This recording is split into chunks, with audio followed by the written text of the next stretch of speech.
ਉਹਦੇ ਨਾਲ ਤਾਂ ਕੋਈ ਲੈਣਾ ਦੇਣਾ ਨਹੀਂ। ਤੁਸੀਂ ਆਪਣੇ ਸਾਫ ਸੁਥਰੀ ਤੇ ਅਲੱਗ ਕਰੋ ਉਹਦੇ ਉੱਥੇ ਜਿੱਥੇ ਉਹ ਦੂਜਾ ਆਦਮੀ ਛੱਕਦਾ ਹੈ ਤਾਂ ਉਹ ਉੱਥੇ ਤੇ ਨਹੀਂ ਚਾਹੀਦਾ।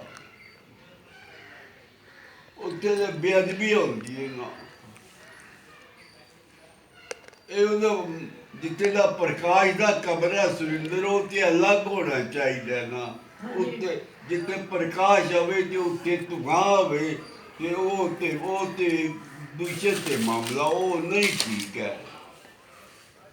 ਉਹਦਾ ਸੁਰੱਖਿਅਤ ਜਗ੍ਹਾ ਵੱਖਰੀ, ਅਲੱਗ ਕਮਰਾ, ਅਲੱਗ ਜਗ੍ਹਾ ਜਿੱਥੇ ਕਿ ਉੱਥੇ ਧੂਮਰ ਪਾਨ ਦਾ ਕੋਈ ਸਵਾਲ ਹੀ ਨਹੀਂ ਹੁੰਦਾ।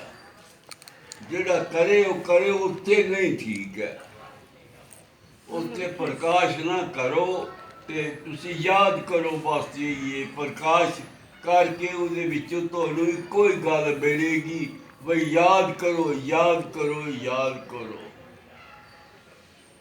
ਇਹ ਗੁਰੂ ਗ੍ਰੰਥ ਸਾਹਿਬ ਵੀ ਇਹੀ ਗੱਲ ਆਖਣਗੇ, ਹੋਰ ਕੋਈ ਆਖਦੇ ਹੀ ਨਹੀਂ, ਹੋਰ ਕੁਝ ਹੈ ਹੀ ਨਹੀਂ।